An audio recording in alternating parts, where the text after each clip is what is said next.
All right. Let's see what we can see. Doop derp derp derp derp derp derp derp derp derp derp derp derp derp derp derp. And we're live. Hello, everybody, and good morning. Holy goodness gracious, great balls fire. Hello, hello, hello. Welcome, everybody, to another Jedi Academy here on RSG. Hope you guys are having a good Saturday morning. I'm still trying to wake up. Oh, man. Ooh, drinking some coffee, so I'm trying to get myself going here. I know my camera's not on right now, but I'll turn it on in a couple minutes here once I feel alive. Awake and alive? Hey, a little skillet action. Good morning. Welcome to the Jedi Academy, the show where we hang out with you wonderful and amazing people and do stuff in Star Wars Galaxy Heroes. And by stuff, I mean, there's only one thing we're here to do today. And that is to answer your questions about Star Wars Galaxy Heroes. That's right, boys and girls. It's a Q&A show. We do this pretty much every Saturday that we can, and it's basically designed to allow myself, whoever else shows up, content creators and otherwise show up and answer your questions about the game. And it's pretty simple. If you have a question, all you have to do is put that in chat. There's a format so I can identify your questions easier, and that is to put the word question, the actual word question, for any actual question, comment, or statement, and that will help me scoop it up and get that answered as quickly as possible. Any comment or question you have, and we'll do that as quickly as we can. Give you the best answer we can, and we'll take it from there. Also, give you greetings, say hi to me, say hi to all the other skewers out there in TV land, and we will get you taken care of by shouting you out like we always do on a Saturday morning. My words are hard because I have a little brain fog. Ugh. Goodness gracious. We had a good night last night. Had a lot of fun doing GAC with all you guys. I don't know if we're going to win or not because it's an efficiency fight. We'll see what happens here in a little bit. More coffee. It's great. Plus, I've got some breakfast coming toward me this morning, too, and I don't want to be eating live on the stream. That's very rude. So, as soon as I get my breakfast and eat, I'll turn my camera on. So, don't you worry about it. I'm glad to see everybody here on a Saturday morning. Hello, hello, hello. Good morning, good afternoon, or good evening, wherever you are. What else is going on? Oh, hit the thumbs up, subscribe if you haven't already. You know the deal with YouTube. And not on this video, watch the video all the way through, but check out our other videos. We just did a video, myself and Karth, on raid efficiency, and how you can be efficient in the raid by simply just doing what we tell you to do in the video. There's a part 1 and a part 2. Part 1 is for the lower tiers, and then part 2 is for the other higher tiers. And the basically the strategy works for whoever you may be or wherever you are. Doesn't take a lot of remodding or anything. Doesn't include Leia. Leia solo is its own thing. You do want that as a part of your action, but we didn't cover that. There's lots of videos out on Leia, so if you want to go look at that, you can. So check that out after you get done with this video today. And happy St. Patrick's Day weekend as well. We'll be doing some St. Patrick's stuff today, and then also we will have some D&D tonight. So so there's that. Anything else going on? No, I don't think so. Words. Can't think of any words right now. Yet I still need my coffee and other things, so we're getting there. We'll see who else who shows up for the show today, the really big show. Let's say hi to everybody while we're doing it. Mr. Bones Ratlin, how do you feel? Mr. Bones Ratlin. Haha, that's a good one. It says, good morning, skewers. Good morning, Mr. Bone. What else, 73? Did you try turning it off and back on again, Ranger? Oh, yeah, I've been doing a lot of technical stuff. Now that I've got all the bugs kind of, I think, for the most part, fixed, I'm going to be trying some new games next week. So it's really exciting that we have a new video card. And good morning to you. What else, 73? Daisy Jingles Snarf Snarf says, good morning, darlings. Good morning, Snarf Snarf. Jason Hobby says, word to the mothership, as is tradition. Thank you, Jason. Jedi Rules, our Legoland master, says, hey, for San Diego. What's going on, brother? Yes, that's true. Desi is here. We're saved. That's true. That's very true. Phil Reagan joins us. Hello, Ranger and Skewers. Happy Saturday. Oh, hello, Phil Reagan. Good to see you, my friend. Yes, good to get you here. So yeah, go ahead and get your questions in, and all that fun stuff. Carr said he might be here this morning, Start Gamer. Some other people said they'll be here, but it's early. you know, they got to get their day started and things of that nature. Anything I can't. If you want to see me do a breakfast shoey, hit the donation thing. Just go to the PayPal, go clink in the chat, and that will equal a Guinness shoey this weekend since it's St. Patrick's Day. So we've been doing that, and that's a lot of fun. So there you go. I think I've covered all the bases.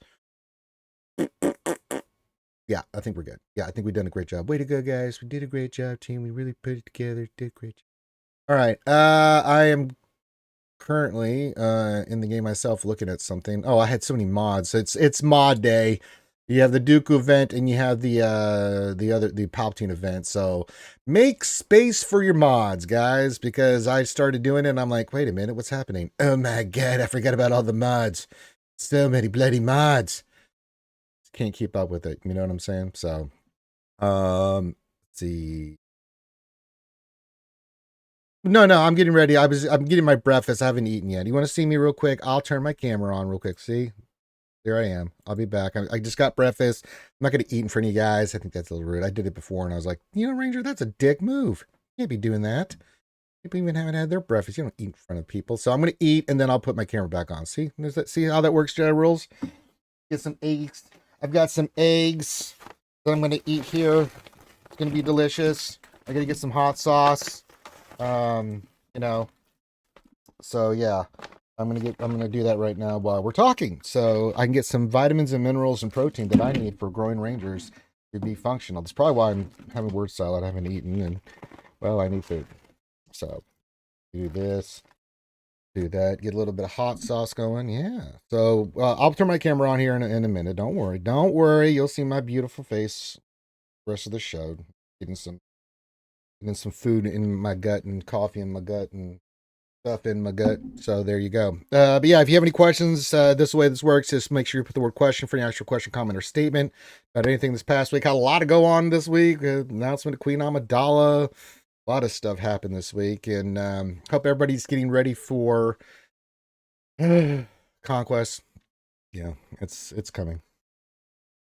Conquest is around the corner. You keep giving your greeting. Good little food in my gut here.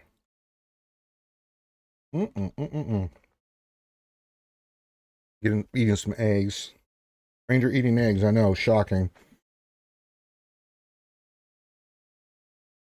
So yeah, who else? Anybody else in chat? Make sure you give your greeting, get your questions in, and then we'll take it from there. Get some more coffee. I slept like a log last night for the first time in for ages, and oh my god. So, yep. All right. Get a little bit more of my eggs and everything else. And let me see here. What am I doing with this mod? I have no idea. You know what? I'm just gonna get rid of it. It sucks. Okay. I think we're getting all the greetings. No questions yet. I know you guys are waking up too. Good. It's a Saturday morning, so there you go. All right. I've eaten some. You know what? Jedi Rules is going to lose his mind if I don't turn the camera on, so I'll do that now. All right. There's the camera. I'm going to eat if it's okay with you guys.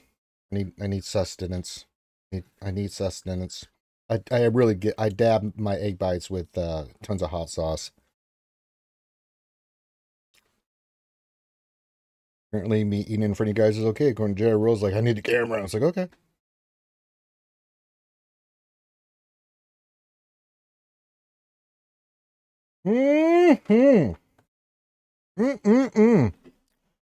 Delicious. Ooh, that's hot too. Really hot. Hot. All right. Get a straw for my Frappuccino here. All right, boys and girls, let's wake up out there. We need some questions. It's a Q&A show. So what is on your mind about Star Wars Galaxy Heroes? You have my undivided attention. What's going on? Give your greeting. Let me know you're out there and get your questions in. Or this might be the shortest offensive of all time. What I did there, I did a little Star Wars thing. Put this away.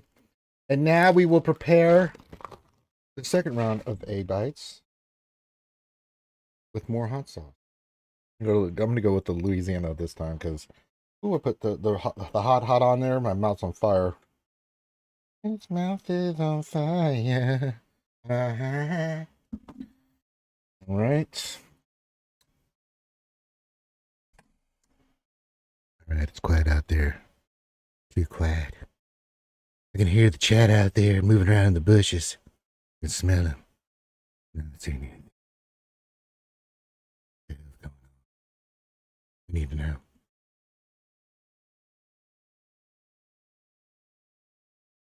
Okay, Ranger, do you think they intend on Bane being as strong as he is? Yeah, I do. I don't think what they were intending is for Bane to not be as powerful as he was without C. That being said, he's only in GAC because of the Crons, right? Like he can't really another play, and he's not strong on defense. So I mean, people watching Bane destroy stuff, yeah, on offense, and that's fine. He is an exceptionally powerful character. Defense, he's not that powerful. He's quite easily to deal with. Yeah, look, Des, you got some coffee and eggs or stuff? Well, I don't know what she's had. She says wrinkled breakfast. I have eggs on the brain. But yeah, Bane is. I think he's in a perfect spot. I mean, we just saw his Datacron. It makes him stronger. Not that he really needed it, but not crazy. He's not really going to do. I mean, other than he's just going to, do Bane things. I think they intentionally made him powerful like that for C. I don't know if they intended for Bane to be able to go in with another Sith the way he is and just destroy. But that being said, if you look at his kit, it's pretty obvious what he was meant to do. And so, yeah, I think Bane's in a good spot. It's mainly for offense. You can't do it against every GL. Kenobi, I don't care who you are. I'm just it's going to wreck your ass with the 2-man Bane team. And it's just because, especially with the no revive cron right now, it's pretty gross. So yeah, I think Bane's fine. It's it is what it is. But I don't think they intended to be over the top doing what it's doing now, but it's really not that bad. So what I know, I'm just giving you my thoughts. That's right, Desi, I do. Feldreagan says, do you think gearing Night Sisters were delaying Ufus if I have Malicos? If you have Malicos, what? What is that word? Wait a minute, Feldreagan. Do you think gearing Night Sisters worth delaying Ufus if I have Malicos? Farmed. Okay, I was trying to figure out what that word is. Yeah, I was like, fat med. Is that like Batman medicated and then overweight?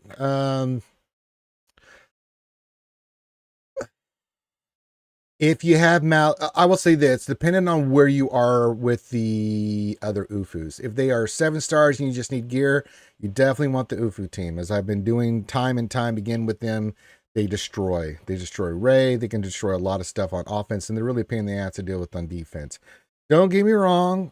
Night Sisters are really, really bloody good. They're really good, but they're not UFU level. They're just not. So if I had to tell you to go for one, it would be the UFU team. Yeah, I was trying to figure out what you were talking about there, and then I was like, well, that's not a word. What is that? Remember, it wasn't ooh, it was fat med, but he meant farms. Yes, the old fat med. Yes, that's right, Karth, fat med. Good morning, Karth. Morning, Ranger. How we doing? I'm doing good. I'm gonna eat some more of my egg bites here because I haven't had breakfast. There you go. Egg bites Gotta and get your coffee. snacks. Oh, it's just protein, man. Protein, brother. That too, but I do love my protein. Mm-hmm. How are you this morning, Karthrick? oh, well enough. I screwed the GAC over on my alt by not thinking it through clearly. Hmm. But oh Oh well. well, That and the executor versus Profundity, and Profundity just getting mowed down out of the blue. it happens. Yeah, they went right after my MILF, and that was the end of the fight. That's kind of how it goes. Yeah. Uh, ship RNG. It's great. Yeah. Speaking of great card, did you know that you and me did a video that's on YouTube right now that the people can check out after this is done on raid efficiency? Yeah, I'm completely oblivious to that. And this is why we don't allow Card to do I was drunk the advertising whole bits. time. He Yeah. seduced me. I was trying to do the bits and have Card say, "No, Ranger, why don't you tell me about it?" And I don't want to do it anymore. Fail. Hell. Sexy Rexy, what's going on? It says Brotein, get it right. Oh, I'm sorry, Brotein. I'm eating Brotein right Whoa. now. There you Whoa. I ain't touching anything with bro in it. go. Yeah, that seems a little wrong, right? Yeah, it's gonna be a little runny. Everyone's saying hi to Desi in the chat. Yes, Genesis is here. Yes. Desi says she's all healed up and feeling good and getting back to walking again because of her toe. There you go. So that's always good. Anybody else? No questions? We did the Malikos question. Okay, good. Good. I'll give an update and see where my opponents got to where. Okay, ships. They're at ships now. They've one-shot everything, but it's efficiency fight. I scored in 1838 last night. They have to Nice. average 73 banners on fleet, which is possible with the fleets they have left. To win. So we'll see what happens.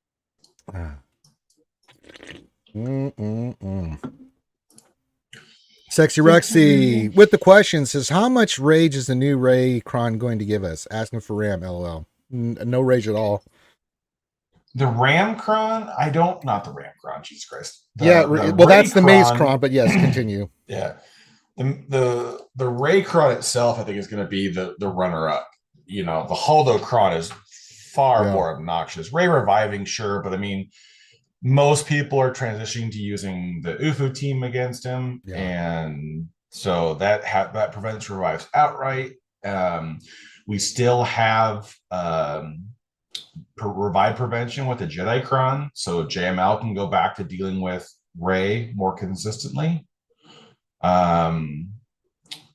So it's I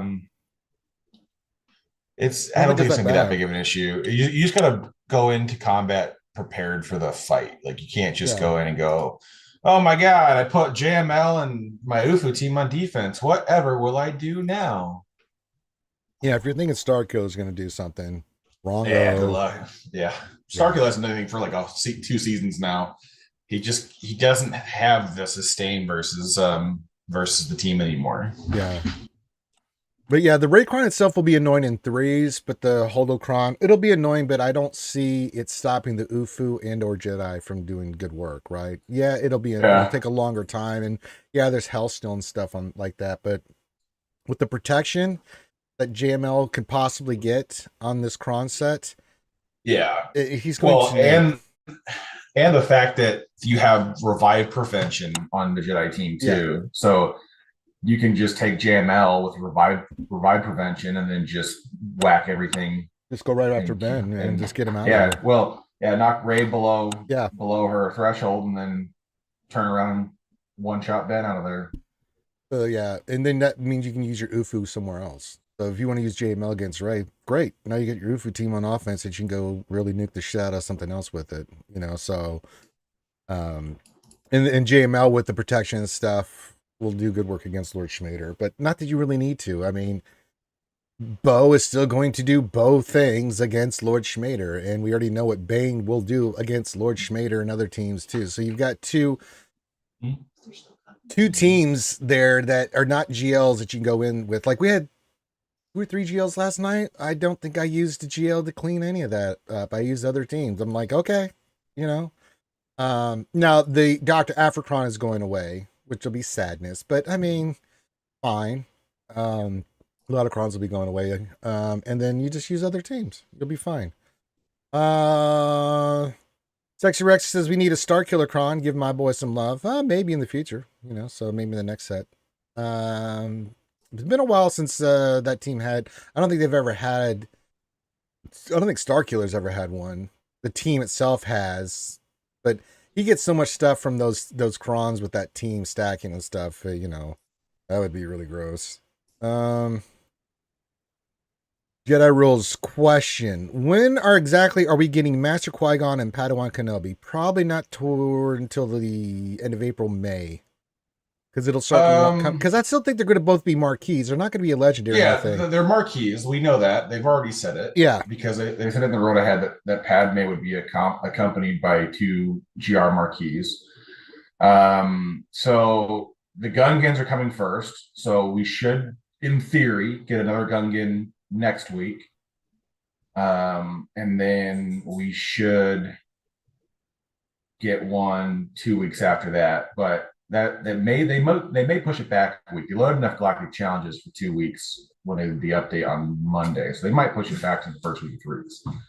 That's a possibility, but either way, it should be relatively in the next 2 to 6 weeks. Should be the last 2 Gungan characters. Yeah. And then after that, we could see them. So realistically, we'll probably see the Padawan Obi and Qui-Gon come in sometime in May.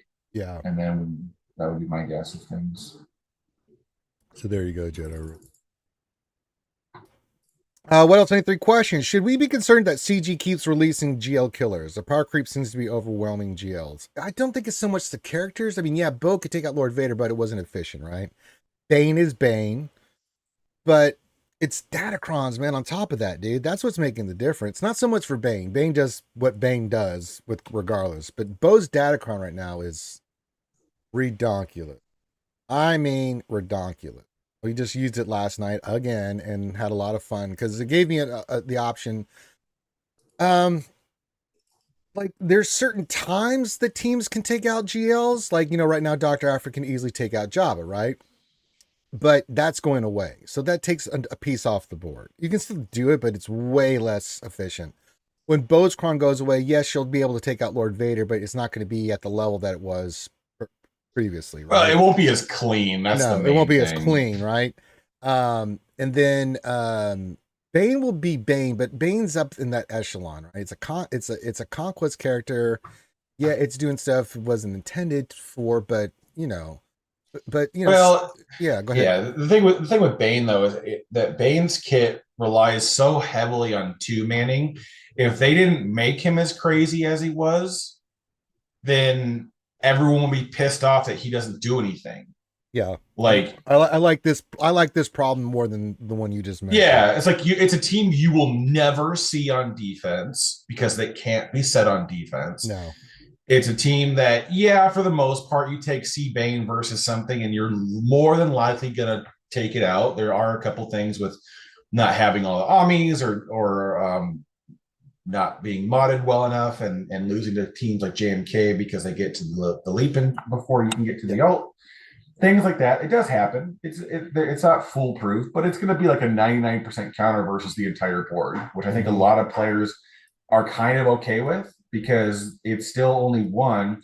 I mean, the reality of it is if CG turned around and added 3 more ground battles to GAC, then everyone would be bitching the other way. Of just like, oh my God, there's not enough powerful teams anymore. I got to use all these crappy old Republic lineups to get my board filled and to hopefully clear my opponent. It's like, yeah, we're saturated too much. We got too much going on, and it makes it very easy to clear the board. We're at a point now where the person who screws you the most when it comes to how well you play GAC is yourself. Yeah. Because if you happen to put down the teams that you needed to counter what they put down, like you've screwed yourself. That's what I did in my first round. I was being cute. And I was like, I'm gonna go 7 GL defense because I can definitely clear this guy's board without GLs. And then I had like 2 runs that were like absolutely trash banners because I had to, really squeak by. And so it's like, all right, well, I paid for that. So we went back, we got rid of them all. We took most of the GLs to offense and Now we just play the game of who gets better than 1840 banners. Yeah. I mean, it's getting to the point they do need to expand the board. Kyber 1 and Kyber 2. I don't know about the other Kybers, and I hate that they just treat Kyber as one thing, and I wish they Yeah. wouldn't. They But it's yeah, honestly, if they want to make the board bigger, they've got to add a new division. They need to push the players at the top end somewhere else so they can yeah, moderate their play more consistently. yeah. Because right now it's just nuts. There's no way that you could do that across the entire board of Kyber, adding 3 teams, because you get down to Kyber 5 and those poor suckers are going to just be They like, just got out of Erodium. Kyber 4 and yeah. 5 for sure. 3's a mixed bag. 2 mostly would be okay Well, with, the but 2 is such no. a big swath. You're at the Yeah. bottom end of 2 and you see like Mm-hmm. 1 or 2 datacrons. You're at the top end of 2 and you see entire boards of datacrons. So it's like there's Too just much.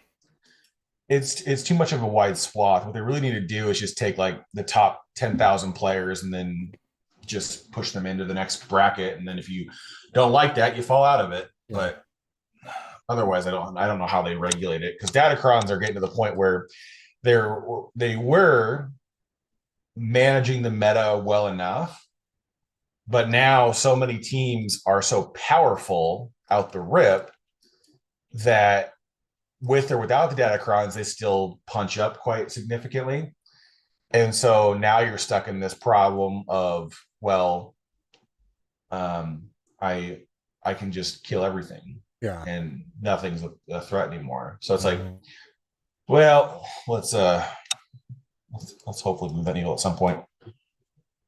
But yeah, I think expanding the board, because I was looking at what I had left over last night, man. I said Phoenix, Gas, Trey. I didn't use Trey last night. I know, shocking. And a couple other teams. I'm like, God Almighty!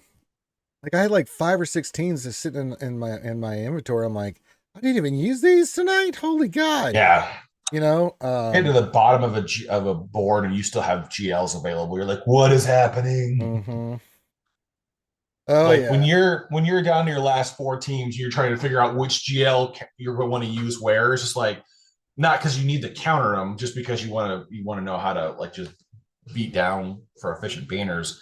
It's like it's a different ball game than just like, oh my god, I don't have any GLs left, and there's a GL in the back wall. It's crazy. It's like, nope, that doesn't exist anymore. Yeah, I was looking at some other mobile games on how they do PvP. And again, I've been playing a lot of One Punch Man.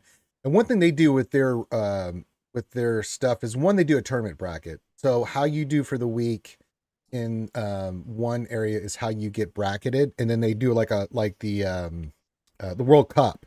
You get put into groups if you qualify, right? You have to qualify. Mhm. If you don't qualify, then yeah, and then you don't have any control over it. It's just your roster, and then you just fight it out, right? And then wherever you place, you place. I think I got 5th in the server last time I did it. So I was pretty proud of that. But that's one way you can do. I was thinking the bracket system like that might be good for like TW. Based off where your GP and stuff is, you just fight it out at the top, fight it down in the next level, fight it out in the next level. So I was thinking that for TW. The other thing that they do for like kind of like their GAC is, is what you could do is they have divisions, and you have to climb up in the division you're in to the top 10. Once you get to the top 10, it'll give you the option: do you want to stay here for the rewards that are here, or do you want to go to the next level? And once you do that, then you're at the bottom of the next level. Then you got to fight your way back up, right? But you will never drop back out of that division once you're in it with that level. I was thinking, God, that would be really good for GAC. If they could do that in Star Wars Galaxy Heroes, where you have, once you're in there, let's say you want to go to, let's say they create a new division. There's Beskar, then Kyber 1, Kyber 2. If you say you're Kyber 2 and you think you're ready to go to Kyber 1, then you can have the option to go to Kyber 1. But once you do, you're in there, right? If not, then you can stay at the top of Kyber 2 if you don't think your roster is ready. I was thinking about that last night when I was doing it. I'm like, that's not a bad way to do GAC, and then TW could be the same way, where, every time TW comes around, you just put everybody in a bracket, and fight it out, that kind of thing, instead of this crazy mismatching that we're getting right now. So I thought that might be an option. I don't know how you think about those cards, but I'm just thinking about what they could do for GAC and TW, are two main PvP fighting venues, squad arena and stuff you can do, but it doesn't really give you any rewards, so not worth it. But I don't know. I was thinking about that, and I thought that might be a good option. Yeah, I've been saying for a long time they need to have some sort of strainer on there just to keep the bigger accounts from falling too far. Yeah. And so I mean that would do the same thing, which I would be okay with. Um, but they need to somewhat readdress how we float in between, because at some point you're just going to have to bite the bullet and expand the board, or you're going to have to start playing the game of like ops for GAC, like so we can use more of our roster. And it's just like it's gonna get really convoluted. That's for certain if they go that route. I think it's just the easier thing for them would just be to create a new division above Kyber, and then just make that like make the 5v5 board the same as a 3v3. You have 5 teams in each zone, and then you got to slug it through. But that would you'd need 30 teams at that junction, which would, for a lot of players at that point, that's not that hard for them to field. You'll have to dip into some shittier teams, Ewoks will be back on the board at some point, but CG can make those teams more threatening by just bringing in an Omicron or some or bolstering with a new character. So I mean, like CG could really change that on their own without much work. So all right. Depressed Wampa, hello, my friend. Says question, hey Karth, here's my weekly mod question. I saw that you mod Bosch on a speed set with protection primaries. Most people use an offense set, so would love your insight. Thanks. Is that for the raid? No. So this is one of the things I picked up from the Scoundrel server a while ago. Bausch doesn't need to hit hard 99% of the time. She just needs to stay alive. And so the modding idea is that when people were trying to get rid of Bausch quickly, like with JMK, without using the leap or whatever else, they would get stuck trying to kill her because they couldn't move through her fast enough. So you'd get stuck, and then you get locked in behind the taunt again, and then you couldn't move around it. So for a large portion of it is that I leaned into survivability to prevent certain counters from working versus her.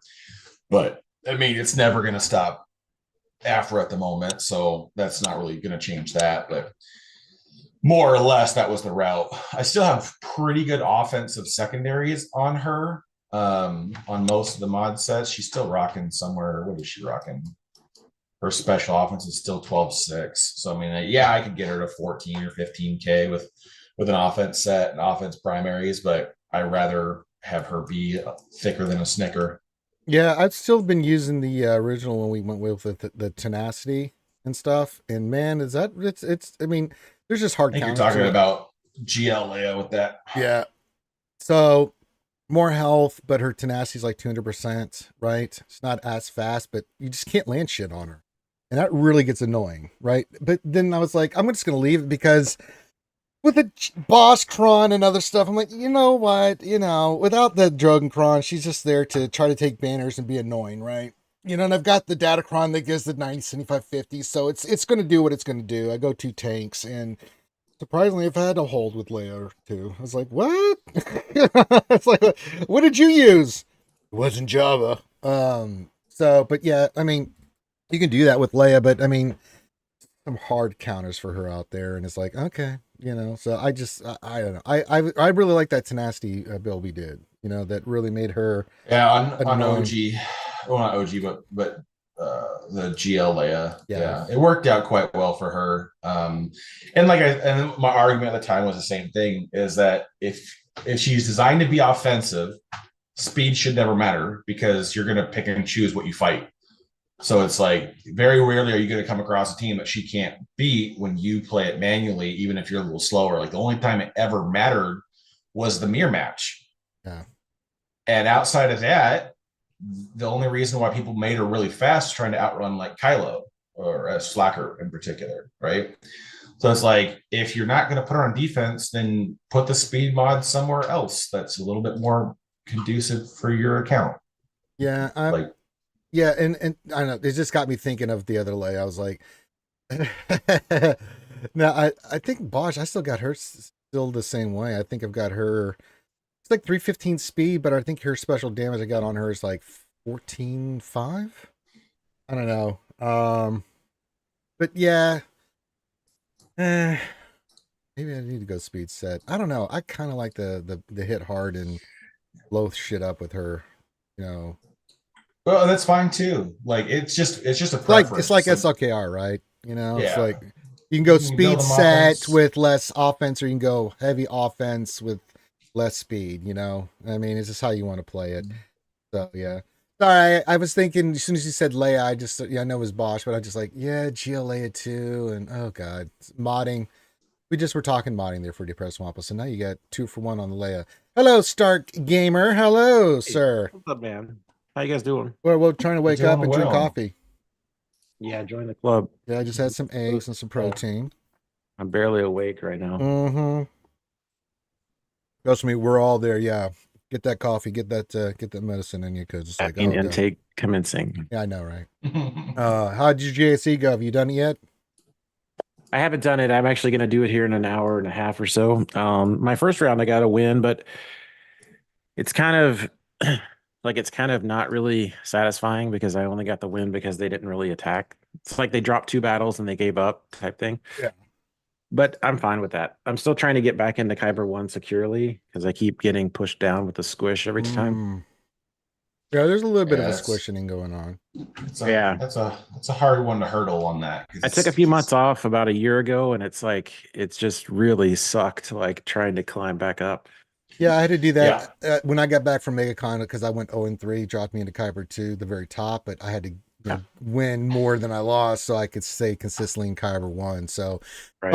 if I win today, then what next match doesn't matter because I have a winning record. So Nice.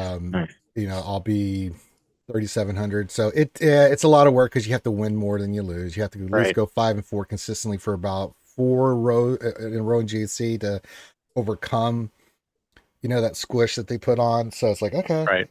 So yeah, I feel Yeah, I'm you, bud. generally doing well on squads. The problem is I just rage lose over Leviathan still. A lot of Yeah, times I can't clear fleets, which pisses me off. Well, what we've been doing for that is, so because usually if you get the FU defense, right? Yeah. With his Leviathan, triple attacker, executor, and then profundity, right? Right. That's So, what I've been seeing a lot. so if they have Dorito in the lineup, I go Leviathan versus Leviathan because I have Sith, because you have Sith fighter. That is a huge advantage for you. You can still lose because ship RNG is ship RNG, but that's usually what Right. I go with. If not, then I'm gonna go Empire, right?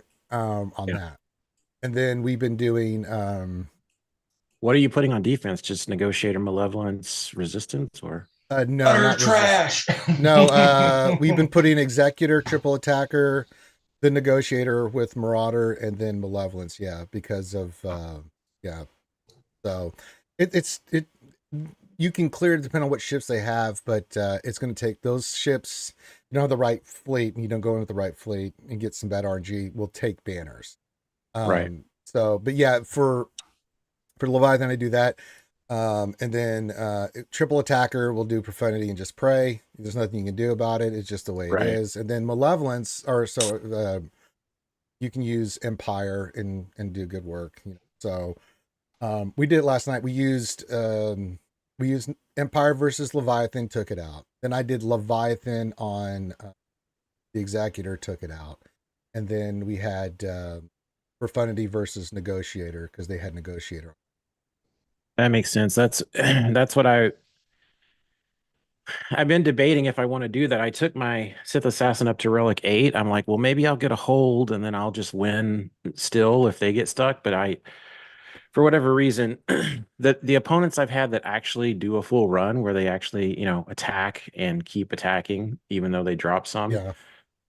it's just impossible to win in Kyber 1 with fleets, like with the zone like left open like that. Like I can't make up 200 and whatever it is, 19 banners or something on squads. Yeah, it So just you're saying Dorito, you do a Levy Mare, and yes. Fighter, you do Chimera? You can use, Well, yeah, you can use the Leviathan to mirror any lineup, just Yeah. depending on what you take as your starting lineup. Because like if Okay. you're slower than their Sith fighter, you can just take your interceptor in the starting lineup. mhm. Um, and then that usually buys you the time you need because you'll get to your ult faster typically. Okay. And since the Sith interceptor cannot give turn meter because it cannot fall below 100% health, Yeah. and Sith fighter likes to target it a lot, it doesn't trigger more turn meter gains for the opponent. So Nice. Okay. so there are a lot of things like there's a lot of nuance when it comes to Leviathan mirrors that you can kind of get around some stuff. Yeah. But that usually even I'll take Leviathan to offense because it gets one tap all the time for me on defense because people are so used to playing versus it. And Yeah. I'm just like, it doesn't matter what line I put down, they're going to beat it with something. So I was like, well, screw that noise. I'll just take it to offense. And the other thing I'm going to probably start doing is I'm going to quit countering the freaking executor with the profundity, and I'm going to just use the Empire fleet against it with it, the same counter you use versus the versus Leviathan. You can use versus the executor as long as you're A high little bit relics RNG, on. yeah. Yeah, you gotta be faster than them. So you can't. I think you got to take your TIE fighter pilot up a little bit to get that foresight in before they get Yeah, their I did some turn. relic padding. I took my TIE pilot to relic 7, which really caused me consternation. I took Sith Assassin to relic 8. I mean, it's not, I'm not getting any holds. Like they're still one-shotting. You're not going to get holds on. It's very Yeah. rare. I mean, the only way you get holds is if they just get bad RNG, and it can happen, because it happens to Yeah, us it seems all the to time. happen to me every fucking time. Yeah. Right. I'm like, I have my Chimera counter dialed in. I get to the point where I'm trying to one-shot the fighter, and I just can't because I'm seeing a lot of Relic 9 Sith fighters. Yeah. Well, and it's like, do you land the crit? Do they have right? All the did you RNG get games, right? Yeah. Did you get the concussion mine on you? Did you not? Like, are you pumping turn meter? Like, are you going to get your reinforcement before they get yours? Did you get a lucky open dodge without foresight? Like, there's so I had much a that goes horrible one into last it. It's just night. like, oh my God. I had the Empire fleet versus Executor, right? And or I can't remember who it was. I had them basically had Bane ship at the red, like a sliver of health. Right, went in for the kill, missed, dodged. Then they got the reinforcement, took out my scythe. I'm like, you. I was like, yeah, right. I mean, I still got 71 on the fleet because because we did get it, but it's like, you're just like, oh. Have you ever done profundity against Leviathan? One of my viewers was like telling me, I actually got the counter to work on stream. Chimera left a totally loaded, no ships out. So it was like a full Leviathan fleet. And I didn't even know what I was doing. I was just mashing buttons and I got it to work. But it's just a race to ult. It's a race to all. You use your basic like all the time because you get 10%. It's the same way that old counter used to work prior to the buff to the Leviathan. Yeah. So it's just you just smash basics on the profundity to get and then I think it's basics and then it's the second special on the outrider. For outrider, it gives you some. So you're just rushing to that. Since they can't gain turn meter versus the profundity, the Sith fighter lineup doesn't really change that. So it's just a mad dash to getting that in there. And then it depends on their lineup too, because it works better versus the Dorito lineup because there's way less debuffs. And the first thing they're gonna reinforce with is Sith fighter and not the interceptor. So they're gonna be even slower on getting to that ult. So it buys you the most time. Nice. So it does work, but I feel like that one's like, if you need the Hail Mary, might as well send it, but it wouldn't be where I'd want to start. Right. Because I feel like the profundity versus Leviathan is a lot more 50-50, where, Chimera is more like 75, 80% win chance. Yeah. So it's like, that's why I take the ships in, because if they have Dorito in certain lineup, I'm not doing Chimera.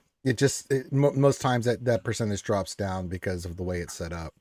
And it's like, I'll just Leviathan. Like, I've got the advantage. You put Dorito, I've got Leviathan. I'll go with Sith Fighter. I'm gonna get even if they go first. I can start out gaining them and get to alt and do everything else better. And we did last night, and I think I got 74 banners on it. So Wow. I was like, win, and then Right. Like I'm to the point honestly, I'm getting to the point where I'm like, I don't even care if it's the 2 or 3 shot. I just need to clear it. I need to get the fleet zone bonus to have any chance. Like, yeah. even So on the the command rule of and do thumb stuff is like if Leviathan has Dorito, go with a mirror. If it has the Sith fighter, then I go Chimera.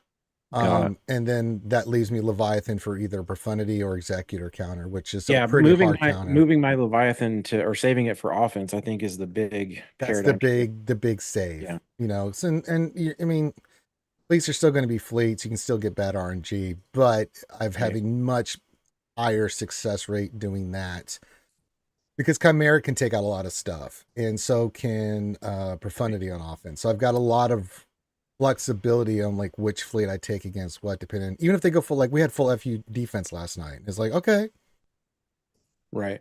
or not last night, but the other night, and I was like, okay, I'm gonna put all 3 down. I've got 3 hard counters that'll go. It just All depends you on what did you is did. just make it harder for you to clear my malevolence by putting this defense down, Well, right? if they've got comeuppance, that's a hard counter now to malevolence. Yeah.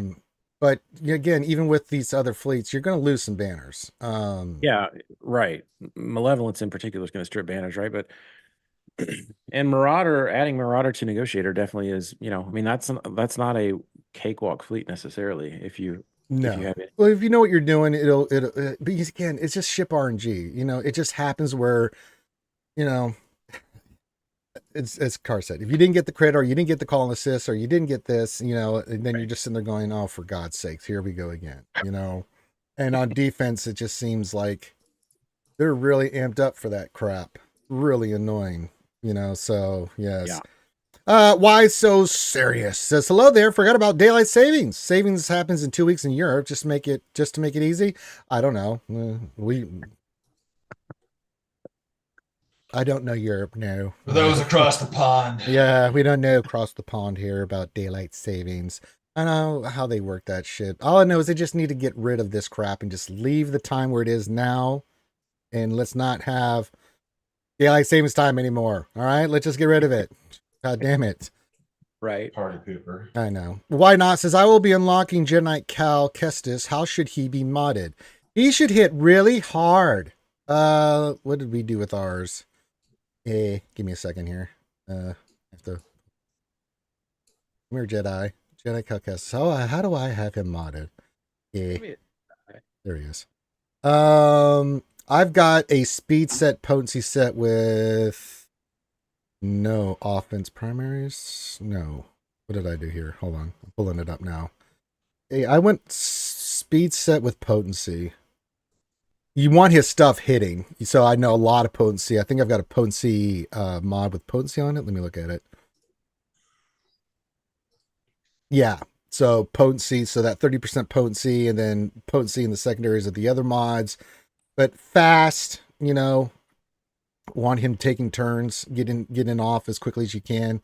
So speed set with potency set with a potency cross, potency secondary speed. If you can get offense on him, great. But I mean, that's kind of how I have him set up. And that's for Zepho, and that's just also in general because he's going to ramp with his abilities and stuff. So, I mean, if you can get damage on him, great. But, he's there to do what he does, which is drop debuffs, put buffs on the other team, learn his stuff. I mean, landing the dazes and stuns and things that he does with his abilities. He's going to do what he's going to do. Especially on a GML team, he's going to get lots of bonuses anyway. So, I don't know how you've got yours, Arth or Stark, but yeah, that's how I've got him right now. Mine's the same. He's a speed. I got a speed health set, but I have a potency cross. Yeah, you can do that too. But I get the argument for offense building. I view him more as a utilitarian, not utilitarian, utility character. It's just like his whole thing is to get to 30 stacks and delete somebody. So I'd rather have him survive to that point than hitting, an extra 20k damage. It's like he mostly for me lives under JML. He doesn't very rarely venture outside of that except for in threes. So I don't mod him for being used like under Bastila, where you would want to push it more offensively, because you need to get through like a Darth Malik at some point. So you have to play that game back and forth a little bit. So Yeah. Yeah, mine's just general speed health. I probably should add. I don't think I have a potency cross on him right now, but I probably should. Like my mods are trash in general. So Yeah, I've got that's all. 70% potency on him right now.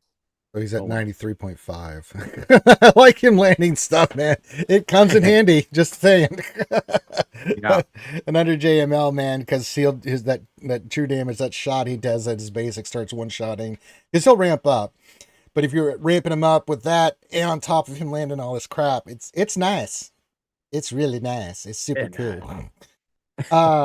Let's see. Kaya, the lovely Kaya, what's going on? It says, question, what is your guys' highest skill rating in GC? I'm 3,700 and mine was 3,800. I'm just now getting back into the 3,700s. I dropped a lot here recently because of MegaCon. So I've been playing the catch-up game again. I think I was at 36.99 was my previous score, so right around there, Kaya. So Karth is like, what are you, 8,000 now, Karth? Where are you at? Top of the board. Right at 37 as well. It's like 36.96 right now. Yeah. In climb. Karth, what are you, 39, 8,000, 4,027? 4,500 and change. Yeah. Stan, change. Stan. So yeah. But yeah, I mean, as long as you're right around, for me, Kyber 1, 3,700, go 5, 4, 6, and 3, which is what I typically do. I'm okay with that. I don't need to climb higher than that. I don't want to climb clear. Right. Careful, look at this. It's making it's going to be worse. Come on, it's so much fun at the top. You'll climb too high and have your wax wings melt like Arthur Guinness. You flew too close to the sun. Careful, look at us. I haven't flown close enough. Arthur's an idiot. Don't be Arthur. I mean, you'll crash to the earth. Wrong. Well, yeah, I know what cars say, but when you guys, when I'm listening to cars, you'll climb too high, and cars will be just going off. God damn it, that is fucking, God damn it, Ranger. Yeah, I know. You get to the top 100 and it gets just super sweaty. Like so any sweaty. misplay just can screw your run. And you're just like, it's like I've backpedaled kind of hard for the last like season or two. I just haven't cared very much. It's just bragging rights.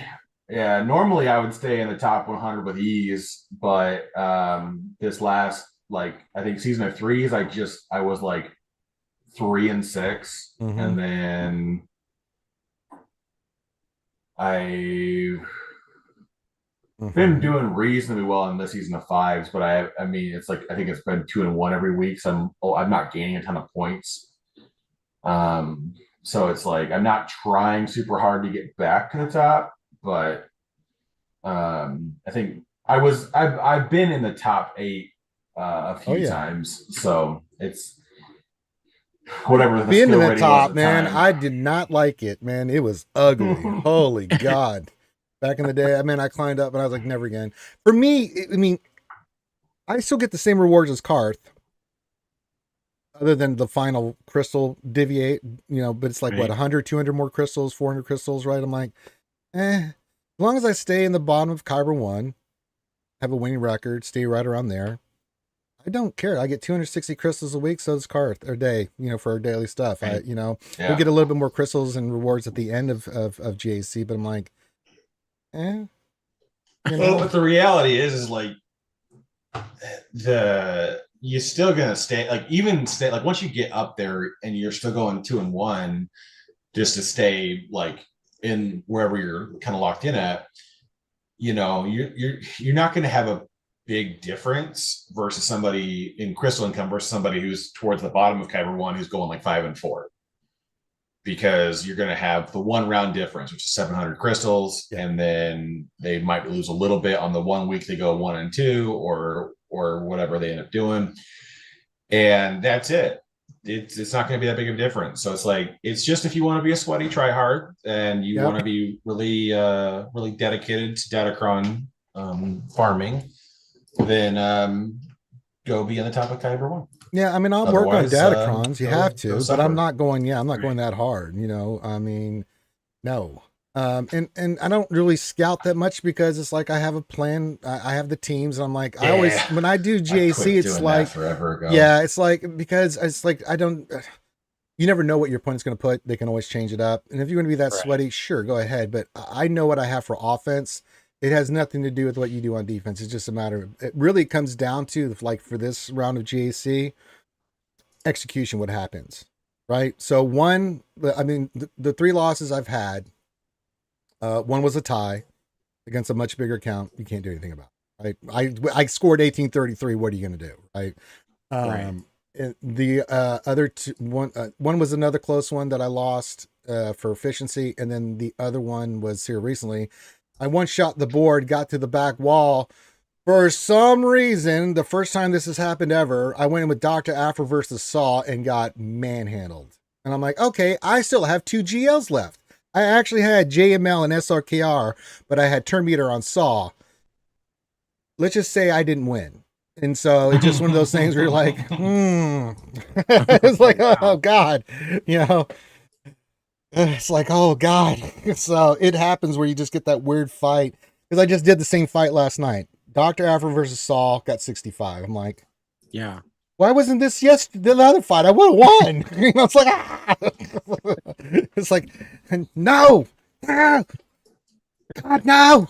So, yeah, the people at the top are much more sweaty. You have to be. You have to be more sweaty if you're going to be at the top, or you're going to get manhandled because you just have to look at it. It comes down to the details. It's a top of Kyber. You know? Scouting's more important. Following, keeping track of your planning is the most important part of being a top player. Is like looking at the board, assigning the teams you're gonna use versus those counters, and then adjusting when you open the back wall on what you want to do because you need to make sure you don't misuse a team somewhere. Right. Because it's like I did today. Like in my head, I'm like, Leia versus Reva should be no problem. Wrong. Forgot about the GAC armies. I'm just so used to fighting Lord Vader with Inquisitors that I trounce those with Leia all the time. So I burned Treya against a team in the back wall that didn't need to be Treya. Yeah. And so then I dropped the battle versus Reva because I didn't get my damage out in time to do anything about it. So it's like, yeah, I wasn't thinking that one through. So there's just things like that. You have to play a lot more with the whole board in mind and not just the battle that's in front of you. And so it's a different can of worms. Yeah, it's just and you sweat it out and figured out what you're going to try to use against certain teams. Now you can in that bottom of Kyber, you still have to be smart, right? Because you never know what your opponent's going to put. Yeah, that's my problem. Yeah, so I always play conservatively on the south wall. So that's when I'm really looking at what counters I want to use based off what's on the north. But I'm always in the back of my mind, people do this shit the last 5 matches. They put a GL in the back. So I'm like, okay.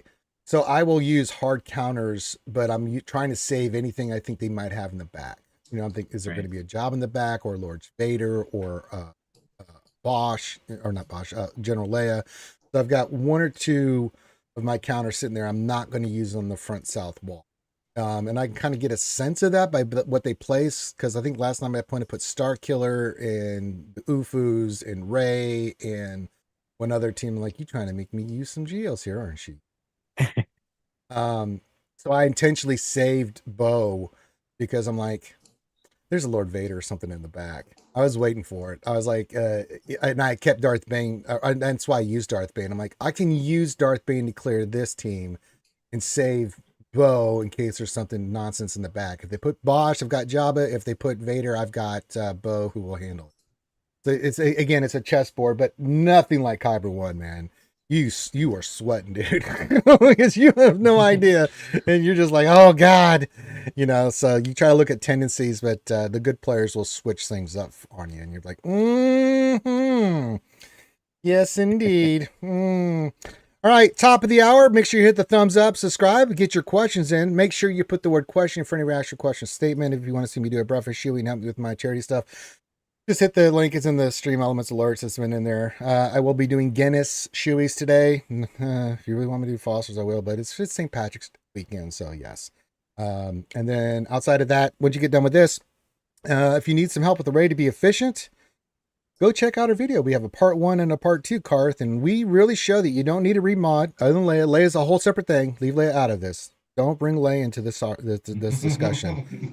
But if you want to, your other 7 teams, if you want to be efficient, we cover the lower tier of how to be efficient and moves and kind of scores you can expect without remodding. And same thing with the upper tiers. I was very proud of our score, 14.2 again. Yeah, it was a good run of things. Mm-hmm. So if you want to check that out afterwards, if anything, just to watch the video and leave comments, things like that helps with the algorithm and things of that nature. Oh God, I forgot it's Ground War Day again. Ugh. Where's the video? YouTube, I guess? Yeah, it'll be on YouTube. Yeah, Nice. all our videos will be on YouTube. Stream live on Twitch, except for Jedi Academy, and then all our videos are on the tubes of the U. The tubes of you. Ground War. Oh, goody. That's when we get 900 mods. Oh, Christ.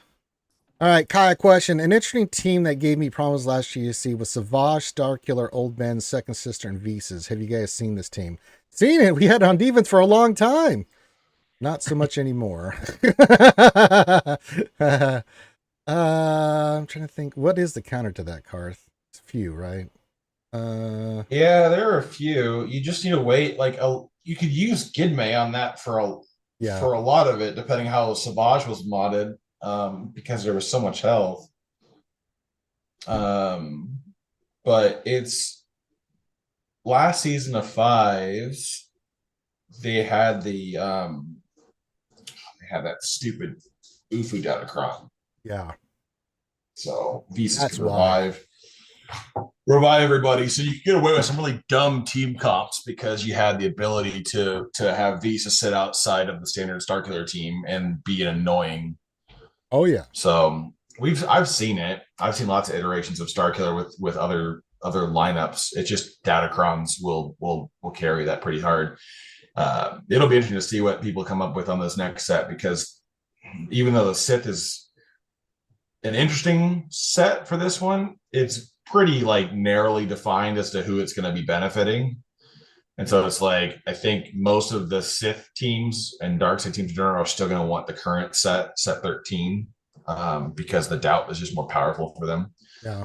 I don't think Sith Empire will switch over to the Sith Chron until this one goes away. The only reason I would see them switch is if you got lucky and rolled like 50 to 100% health for Malgus, then maybe you would do it. But Malgus is still going to be on offense. Yeah, but that will, especially for Malgus, man, that's annoying, dude. Yeah, but Malgus is going to be on offense for at least 2 more seasons to deal with DTMG. So yeah, see, I've been using both for that. It's like until DTMG loses his Datacron, I don't see people really fussing with it. Yeah. So for me, I was like, DTMG will get Bo treatment. Lord Vader will get the Bane treatment. So anytime I see that, I'm like, hey, thanks for the free 65, because Bo eats it alive, man. So creamy. And with the Datacron, I kind of like Malgus on defense. It's really bloody annoying, that doubt and other stuff flying around, especially if you've got the stacking stuff with. Oh, it's so gross. Oh God. Yeah, they're hard counters, but there's also annoying shit. You know, it's like Leia with Jabba. Yeah, Botchkron eats Leia alive, but God damn, that Kron's annoying. It's like, can I kill you yet? Jesus Christ. You stop taking turns. Like, so I like to do some stuff now. And she's still alive. Oh, great. We'll be here for another minute or 2, folks. I got to bear through and get I'm interested to see if Jabba should still win versus Leia. When the pouch Crown goes away. Yeah. Well, you can take the set, the current set, the new set that's coming out. I think that'll offer enough defensive bonuses to make Jabba just survive the incoming fire from what's his nuts Drogon. Mm-hmm. So it should still be doable. But it's just everything that CG keeps pumping out, man. It's like it doesn't change the meta on who's on defense. It just keeps bolstering the current teams that are there. It's like as much as I hate the idea of it, like I'm almost at the point now where I'm like, it'd be really cool if we had some defense crops. No shit. Or at least that level 3 that was fucking overpowered as shit. 50% health and protection for each light side or dark side ally. Like just something to make the battle change. Because right now it's just like everything is a gasoline match. Who gets to put the fire onto it and burn it down the fastest. That's all that's happening here. There's nothing interesting going on with defense at the moment. The only way defense is interesting is if you and your opponent both put a decent amount of things on defense and don't save a ton for offense, because then they can get screwed by some of your lower teams because they don't have anything to overkill it. Right. But people are putting like 1-2 GLs down and then just filling the board full of trash. They're still clearing the board for 1850 banners. So it's like that's hard to outpace when you're putting a lot on defense. And it doesn't matter what you put on defense if they hold everything for offense, because they'll just clear it. Yeah. So it's like, oh, well, this is. It just comes about how deficient they can be. Yeah. Yeah. Well, the thing is too is like the funny part is that there were a lot of interesting team comps in the first season of this fives before Bane came into the game, and then Bane showed up and was like, "I see your interesting team comp. Right. I kill it." Yeah. Right. I don't care. Here's my soul spear. I'm gonna suck there. Yeah. I used him against the Quizzers last night, man. He ate them alive. It was unbelievable. Here's my trashy Sith assassin to go die for the Horde, and then watch Bane just like one shot the enemy team. That's awesome. It's so silly. It's just ridiculous, man. And I love it. It's like, okay. Which is crazy because if you use JMK versus Inquisitors, it's like a 50-50 because it's ludicrous like how hard Inquisitor would counter a GL, but Bane's like, yeah, I don't care. Yeah, right. No. Speaking of not caring, Kai brought up the new Darth Sidious Kron that's coming out, and Purple Wizard, yeah. Oh my god, that thing's going to be disgusting, man. Like, who would you like to solo? Well, when? Honestly, it's going to be like the end of like so many light side teams that don't have tons of tenacity up. They're just going to he's going to melt. Like he's going to be like, "Oh, I see you over there, Saw. Wouldn't it be really sad if you guys got all the dots?" Yeah. Someone said if you had the Sid Kron with Bane, how would that go? I'm like, that's nasty. It's not possible. I know, but I was just thinking in my head if that was a thing. I was like, that would be. Oh yeah, if you could. Well, I did test it last time, but I want to do some more testing on it. Is Sidious's Ami with Bane and TW, yeah. Because it gives him so much health. And I mean, he doesn't be in the leader shot for it. So it's just like, it's crazy. It's a good time. Yeah. So I think we identified when we were looking at Datacrons, there's like 7, 8 Datacrons that we want. You want the Ray, you want the Holdo, you want the Killer and Beck if you have them. Cal will be nice. Cam, right? Who else? I feel like Cam's gonna go live somewhere else. He might. It's like it feels so weird because like I don't think because Keller and Beck is gonna replace Qui-Gon Lead for a little bit. Just full stop. There's no way you're gonna argue that. Having 40 stacks of Padawan lessons out the rip on your entire team, right. And then he keeps pushing more and more to the team, and he is just thicker than a Snicker.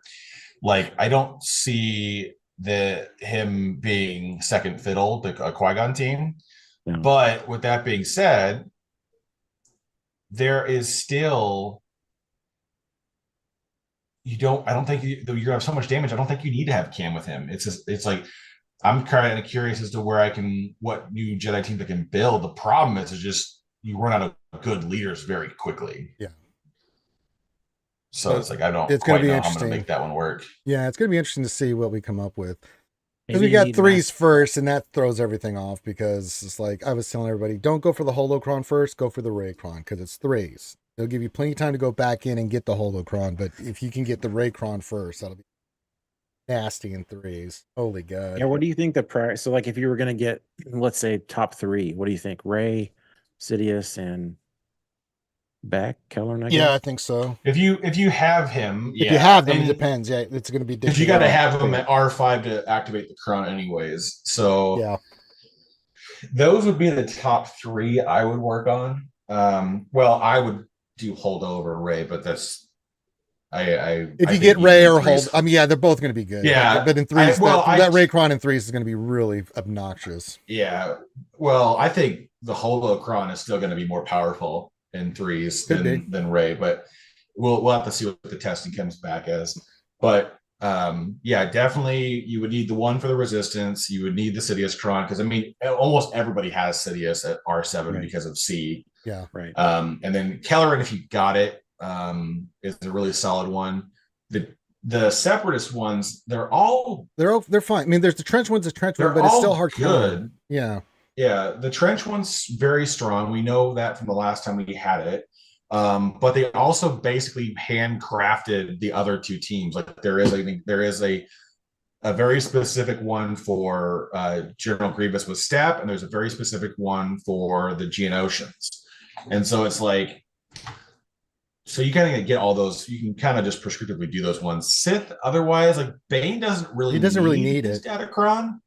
No, he's not. It's going to be more powerful, sure, but it's not going to be like game changing. Game changer. Like it might just make C Bane versus JMK more consistent for people who aren't in the right modding spot for it. So, there's just a lot of these little nuance things there. We're just like, it depends, but I would. Yeah, so I was looking at the Ray one for threes or the Holden one, whichever I get my bloody hands on first. But the other one that we were looking at was that Finn one for resistance. Oh, that's gonna get so nasty. Yeah, that's gonna get so nasty in fives because Finn having that many chances to assist with his basic is gonna be nuts. Yeah, I'll pull it up here. Finn. Where are you? So Finn one. So you think about this in the Zord team. Whenever an ally uses an ability on their turn, assist limit once per turn, dealing 50% more damage. That team's already doing a lot of assisting and stuff. That's absolutely just stupid. It's like, oh well, and then you got to take the double dip on that because Finn's basic deals 10% more damage each time the target has been struck by it. Yeah. So he's going to do 50% more damage on 100% more damage. It's like it's going to get out of control really quickly. People are going to be taken off guard as how hard that team is hitting. Yeah. So there's a lot of like little like fun things that we're going to see, but like I'm just staring at this going like everything's turning up offensive besides like the resistance cron, like the Jedi is going to be heavily offensive. Besides Keller and Beck is the only thing like defensively that I think is going to stick because I think it's just going to be the puzzle for people to solve and what beats it consistently.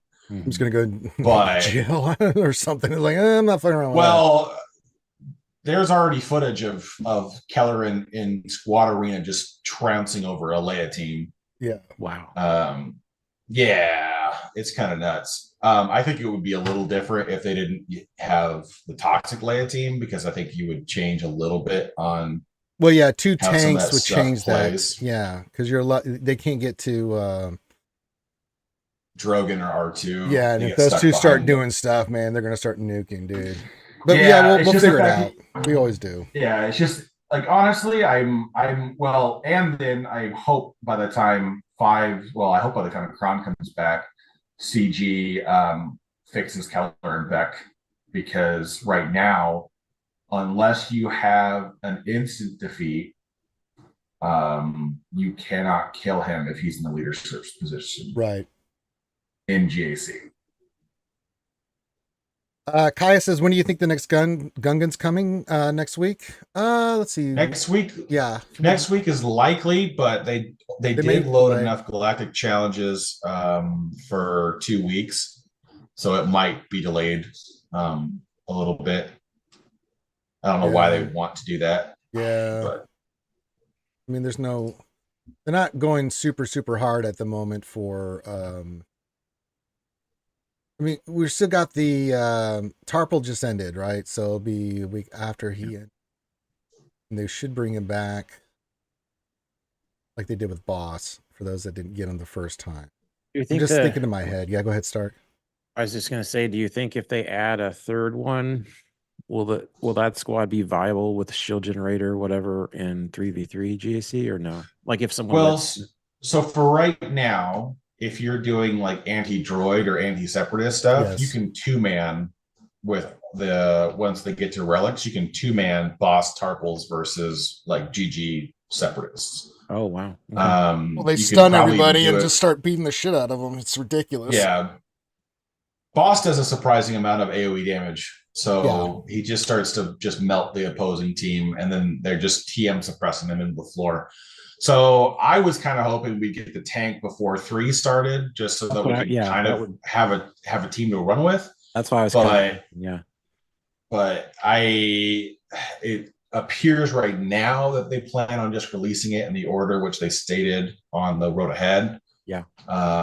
So odds are the Bombardier will be the next one, but even that, I mean, that's still going to be a formidable team in 3s. It'll just be more offensive, and you won't be able to do much with it on defense. No. But yeah, no Datacron. So yeah, it'll have its uses if you're investing in it, but on offense only. So. Can I go back to I just was reading through the Datacron or the the Datacrons. What are these things called? Datacrons, yeah. The Datacron set. Yeah, I was reading through set 14. So do we think that the text for Darth Bane, it says he summons a Sith trooper if there's no other Sith trooper. So does that mean if you want the rule of 2 active, will the summon count, or the summon won't interfere with it? No. It's not supposed to. Yeah. Right.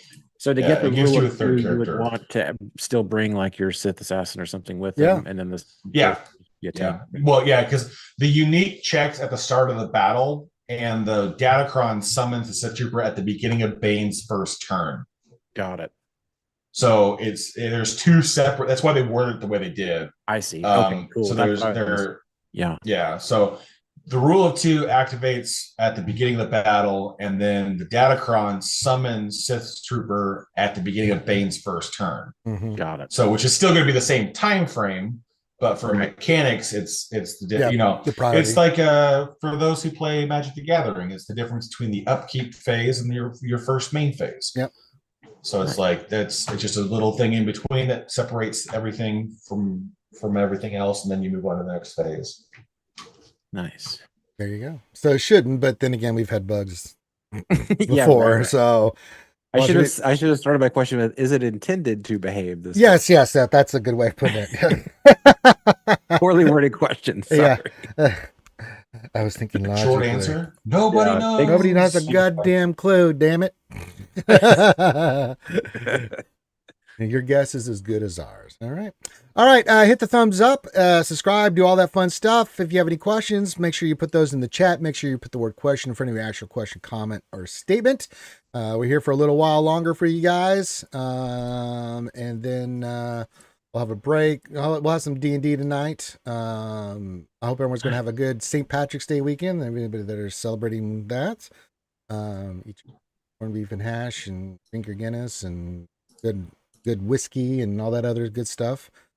And then check out our other videos and blah blah blah blah blah. So get your questions in. So I'm checking the chat. No questions at the moment, so we're just kind of chilling, drinking coffee. I've had my protein. You're doing more live play D&D, is that what we said? Say that again. You're doing more of your live play D&D. We've been doing that for a long time. Yeah. No, I love it. It's awesome. Yeah, cool. We'll be doing it tonight. Big fight tonight. So. So yeah, big fight going on. Oh, hold on. I'll be right back. Yep, you go do your thing. Me and Karth will just still sit here and drink our coffee and answer your questions. But you have to get your questions in for us to answer. What else do you think, Karth?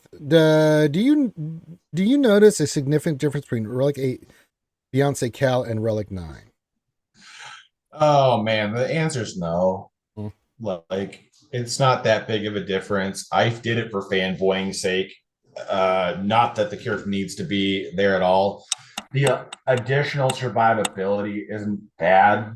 Like, but would I recommend that for everybody? No, I don't think it's worth it.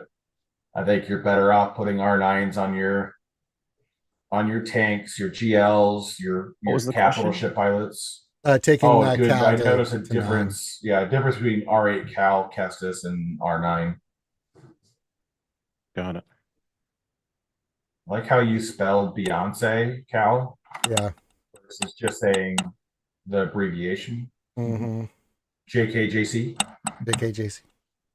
Yeah, you know me. Or Yeah, I mean, it's there's just JKCK. Yeah, JKCK. the letters. Letters. Yeah, letters. We've talked. It's just in general certain characters like GLs and tanks and other certain specific characters will get a nice boost from Relic 9, and they're worth doing.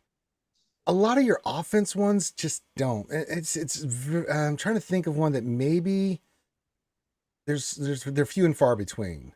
Like I just don't past Relic 8. I'm just like, is it a tank? Does it have a ship, or is it a GL? Yeah, that's kind of it depends. It comes down to the kids, the character, right? Because like gas is a very good option for that because the more he's low key tanky and his protection pool being bigger is a net positive for him. Keller and Beck's another one because his Padawan left him scale off his max protection, so having that What are you extra. doing Morse code? What is that noise? Yeah, what is that? Are you doing out. doing Morse code? Someone's trapped in the basement. Check it out. I was gonna show this off. Look, this is so cool. Hey, you got it. There it is. Yeah, the you guys see RSG that? ACS The wristband. green screen. There you It's go. The ACS bracelet. It's totally got your logo and everything. It's like, Uh-huh. super cool. That's right. RSG with the little. I love it, man. Yeah, It's everybody awesome. that donated got one of those. And So- just in time for St. Patrick's Day. I know, right? We went with the green color this year. Yeah, RKP was showing off his yesterday, so Awesome. I says Karth is doing some mod upgrading. Is that what it sounds like, Karth, when you're upgrading mod? You're beating Just the shit smashing out of your buttons. desk? Yeah, smashing buttons and smashing your desk because you don't ever hit anything. Yes, feel free to put screenshots of that in the Discord. I know RKP got his and other people got theirs. I'm showing off on streams and send pictures in. So yeah, Cool.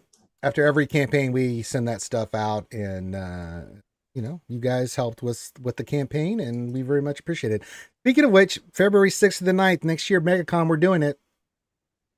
So if you want to be down there and come hang out with us, we want to get as many skewers as we can. Join our Discord. Just go to the Discord, and there's a 2025 MegaCon, February 6th to the 9th. We'd like to get lots of people there, so we're planning early.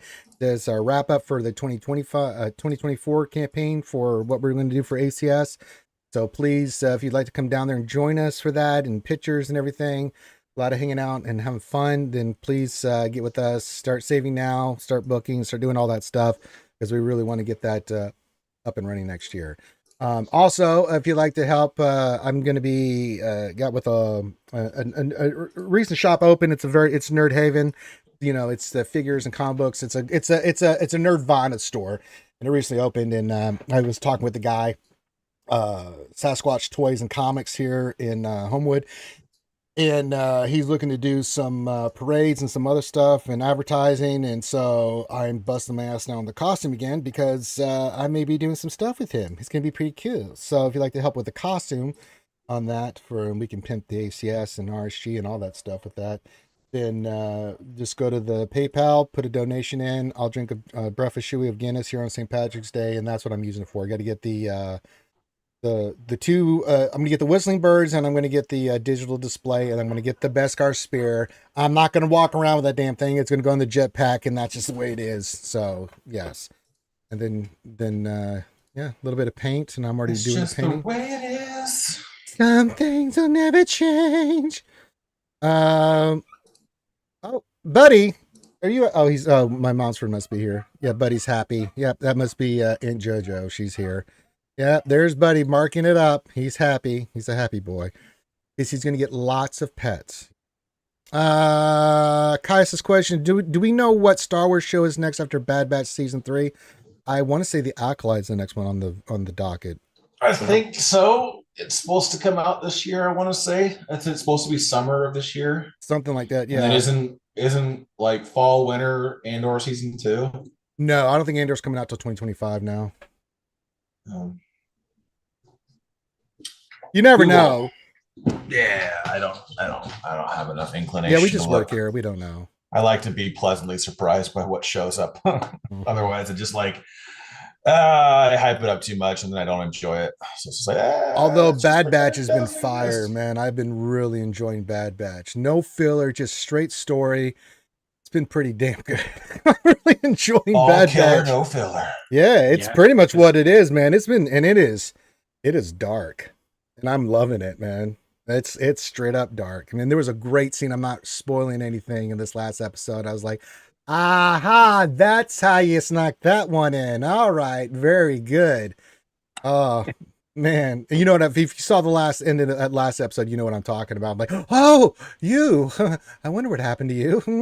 Yes. And we still even had Sash. We know she's coming in, but she hasn't showed up yet, and we're halfway through the season, so she's right around the corner, and I'm interested to see how they're going to explain that one, because there's a canon book out there, and she dies. So I'm just wondering how they're going to play that off. Like the book never existed because it is a canon book. Whoa, Ranger. Did she die on screen? No, so she can always come back. That's true. I forgot about that. Yeah. You read it on a page. It could have been propaganda spread by the separatists. Well, I'm going to take Quinlan Voss, Jedi Master Kenobi, a few of the other Jedi in the books word that they took her back and buried her. Yeah. So. Although it could be a misdirect. They could have just said we did this to hide the fact that she had died, because she was hunted, so I don't know what they're going to do. They cremated Kenobi once. Yeah, I mean, it wasn't him, but they definitely cremated somebody. Sure. Yeah, cremated somebody. Anakin almost killed Kenobi. Because with them bringing a Asajj Fatch, that's really interesting, because in the book, her relationship with Quinlan Voss, and we know he survives because that's canon now for a long time, because Kenobi even says so. Yeah, in the Kenobi series, that he's on the wall, so he at least survived the purge. Yeah, and it was around recently, so it's like, oh, okay. So, maybe a new show with Savage and Quinlan Voss. The love that would be ship. More interesting than the bullshit we've been getting. I say that loosely, but Star Wars shows have been hit and miss, right? I mean, and it's all subjective, right? I mean, some people really love stuff that I'm like, but that's okay. Well, just get off the beaten path. Like let's take. That's what I love so much about us. Yeah, that's what I love so much about Ahsoka, is that the one thing, you can say what you want, but there were some epic moments in Ahsoka. But the world building they did in that show was like, oh my God, yes, finally. We're getting outside of the bullshit. Finally, God. It's only been all the shows, for Christ's sakes. I would like to get to a show where we don't talk about Palpatine. Mm-hmm. It's like why Andor went over so well. We're getting the Celestials. We are getting the live action Celestials. Oh, they're around the corner, man. When you saw that end of Ahsoka, and I just was like, oh, I was like, oh yes. Yeah, the Kenobi show has a lot of, again, Kenobi's up and down for me. The parts of Kenobi that hit majorly, right? There's some moments in Kenobi, like when Vader first appears and just starts bodying people. It was like, oh my God, that's the Vader I've always wanted to see. He killed a child. Oh my God. It's like, that's the stuff. There's stuff like that. But then Leia running from the bandits. I'm just like, that doesn't work for me. So it's up and down. But Ahsoka, I mean, episode 4 and 5 were incredible. Oh my God. I was just fucking losing my mind in those two shows, those two episodes with Anakin. Oh my God. It's so good. Andor is just a masterpiece. I adore Andor. it's so effing good. And the way they've been saying they're structuring the next part of Andor to lead up to Rogue One, I'm just like, that is so goddamn good. And I know the acting is just phenomenal in that, and the writing's phenomenal in that. So yeah, Book of Boba Fett, I liked the early Tusken stuff, and then there were parts, but then the other parts were like, no, you can't do that. So again, it's hot and cold. Bad Batch. Overall, I really love Bad Batch. There are episodes in Bad Batch that are just incredible. And then there's filler. And I want to plug out my eyeballs because I know immediately when it's happening, it's like, okay, this is not that it's not good or fun, but it's just like, I don't care this side mission, man. And some of the side missions did come back and work into the overall story, but some didn't. I'm just like, that had no bearing on the story. I don't care. I know it's for kids and stuff, but come on, man. There's a ton of us adults watching this. That's how I know it's not a popular take, but to me, Andor was just like yawn. Like, I mean, the ending of it was awesome, but it's like there was just so much like, I don't know. It just, to me, it wasn't that exciting. Did you like Reva and Kenobi? I wasn't a fan of her personally. The Not really. idea of Reva I liked, but the way that they did it, and that's not on the actress, that's just the way she was written, right? Yeah. Didn't work for me. But I think Reva's an interesting character, right? A survivor of Order 66 and things of that nature. I think they could have gone in a lot of better ways with her character with Kenobi that would have been better. But they didn't. So I wasn't a big fan of Reva personally, the way they portrayed her. I think her character could be interesting, but they didn't really get into that stuff. So yeah. In the end of, I mean, you gotta be kidding me. The lightsaber fight between Kenobi and Darth Vader, being a student of swordsmanship, that's some of the best lightsaber fighting I've seen in any Star Wars. That was incredibly choreographed. Oh my god. The Reva's a character just like any Inquisitor. I always find the Inquisitors fast. Like Grand Inquisitor and Reva are interesting to me because they're former Jedi, right? Grand Inquisitor was a sentinel in the Jedi Order, and Reva was a Padawan. That Darth Vader stabbed. It's like that could be some really good stuff. And I've always found the Grand Inquisitor storyline and Rebels and interesting. So he's a cool character. And then Reva, they could have done more with, but they didn't. So I think the way they used her just didn't work for me. So yeah. And that's writing. But you never, I always tell people this, never blame the actor. The actor is only doing what they are told to do. They have insight onto it, but if the director says, I want this is my vision, that's what they're going to do. That's what they get paid to do. Right. So yeah. But, Kenobi for me, just watching Ewan McGregor act, I could watch him read a phone book and I'll be happy.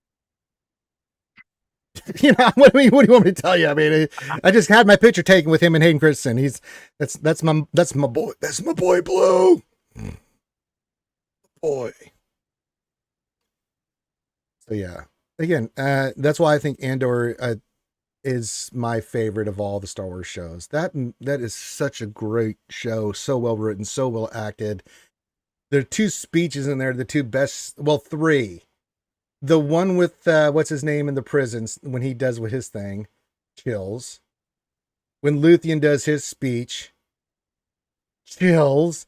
And then the lady at the end, Cassian's adopted mother, her speech at the end.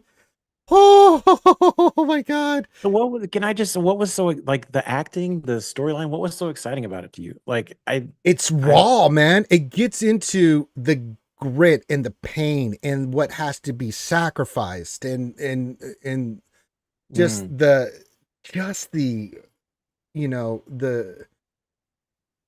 these characters and their development, and you learn about them and this what they go through. I mean, Cassian goes on this journey and you understand now why Cassian is the way that he is. And Luthien is one of the most mysterious, awesome characters in the series. We still don't know what he is, but we know that he fights a good fight. And if you listen to his speech at the end, it's just like, oh my god, dude. If you have not listened, if you've not seen Andor, just put Luthien's speech and just listen to what he says.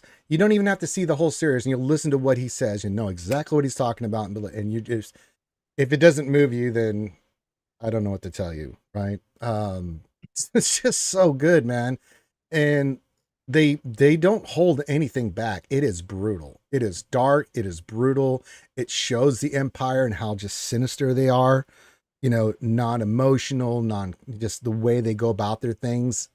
You get the inner workings of the Empire like you've never seen before, and of the rebels, the different factions with Saw and Luthien and all these guys trying to work together, but having different philosophies and ideas of like what is not stepping over the line and who will step over the line and what's it going to take to defeat the Empire, right? And who dies and the sacrifices you make. It's brutal, man. People be getting cucked left and right in that show, man. It's like, wow. And you see just how evil the Empire is, you know, with what happens to Cass, and you're like, wow. Yeah. You know, so evil. It's so good. I adore Andor. So if you haven't seen it, please watch Andor. You will. It's a slow burn. All right, the first 3 episodes. It's like episode 1 and 2 of. It goes in 3-part sagas, and the first 2 are always. There's some moments in there, but it's the build up, right? It's setting things up. Also, you get into Mon Mothma's world, the political side, and they do an incredible job with that. You know, getting to the workings of the Senate. Cool. Oh, so good, man. I'm just sitting there just watching this show, just like, I know they're just talking, but I'm so drawn into what they're saying. You know, everything had meaning. Everything had a purpose. You know, it set the story. Oh, so good. I cannot recommend Andor enough, and that's why it's highly rated, because it's that Luthien speech. I'm just thinking of it now. And then at that final battle in Andor, stormtroopers were actually murking folks. And I'm like, that's what I'm talking about. That's what stormtroopers do.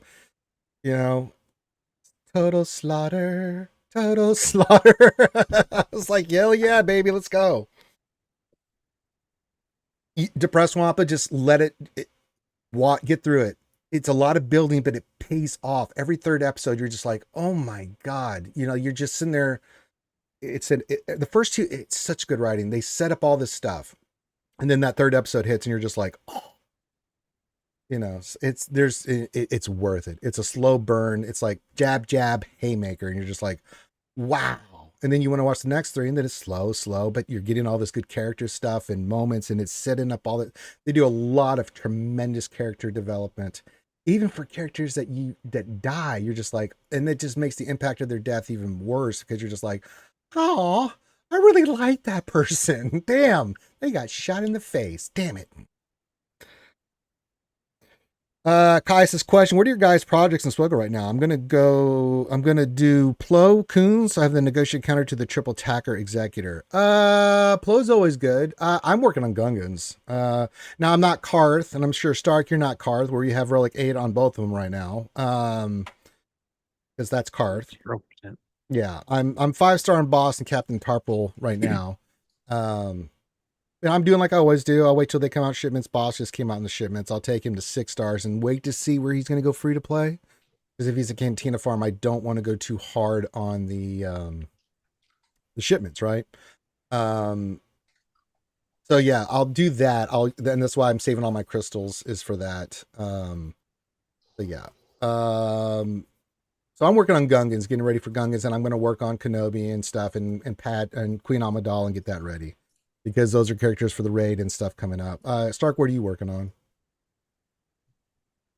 Yeah, I would say what you just said. I mean, obviously kind of the Gungan and the new Padme raid stuff. I'm also still kind of in this debate about what to do about some of my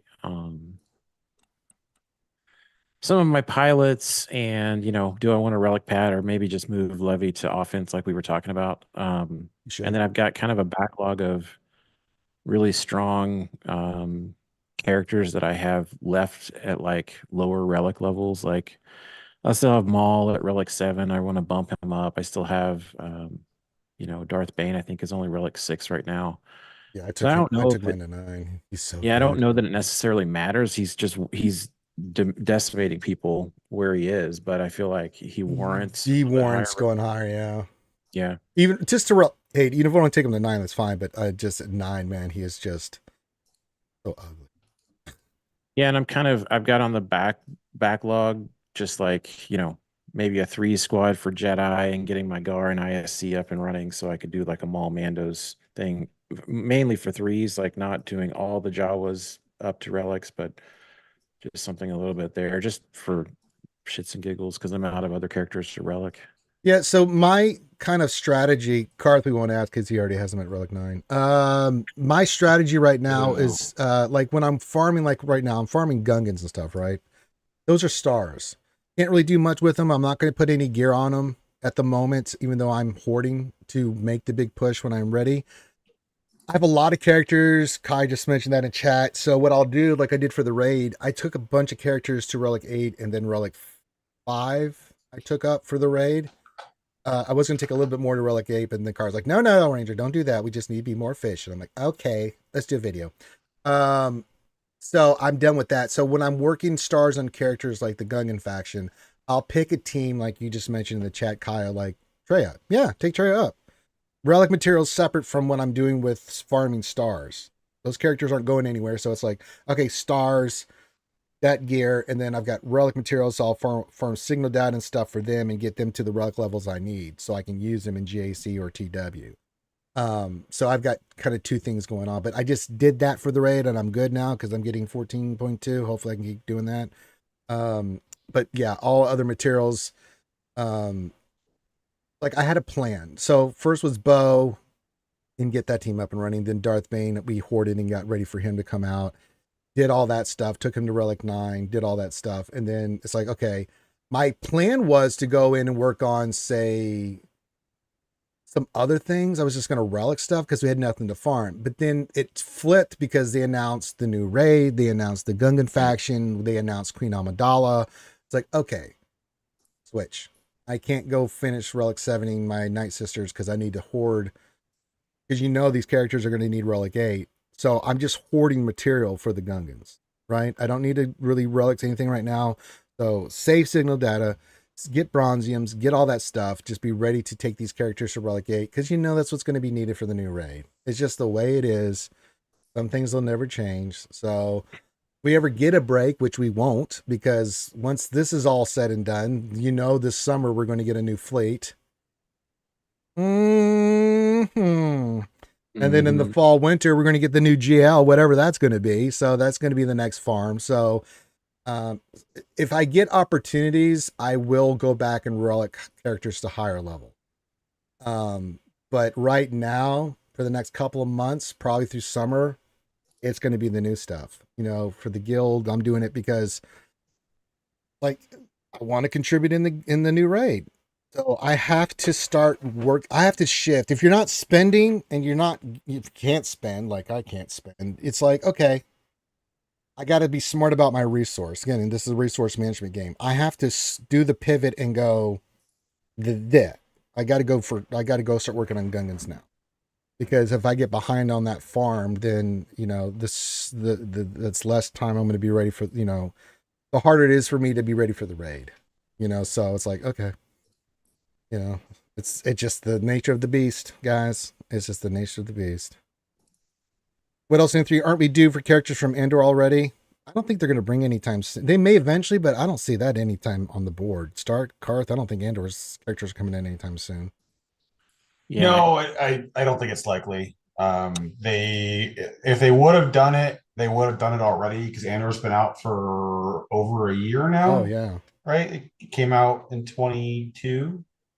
Yeah, where you put them, because you got Rogue One and Rebel Fighters. I mean, they can go in either place, right? But who do you bring in, and which team are you putting that on, right? Again, that's the thing you have to think about. Not that they don't want new characters, but do the characters work with what they're trying to do? And it's like, what do you do with Andor? Andor is in a weird spot because either you start bolstering Rebel Fighters and Rogue One elements, or you create a new faction and then have Luthen lead that, and which would be fine. That would be fine, but I feel like for them, when you have to develop a whole new faction, they do it like they're doing, like they did the Inquisitors, like the way they're doing Gungans, things of that nature. Is that they have to pull hard those directions, and so the answer becomes you have to have the room to create them, and we don't always have that flexibility. So yeah. There will always be something to work on, says What Else 23. That's right, god damn it. So yeah, just be smart with your resources and stuff. So yeah, just work on. I'll wait for the new character to come out and get him the 5 stars, and just sit. I think that's what you usually do, Karth. You just went harder on these than normal because last time you were just taking characters 5-star. Well, it's the marquee event. They're giving out so many shards. It doesn't make sense to wait. If I could afford it, I would have had him 6 stars, but I just didn't have the money to do that. Yeah. The way it boils down is that I'm netting at the worst of it, spending the same as I would shipment farming, as I am taking them to 6 stars out the gate.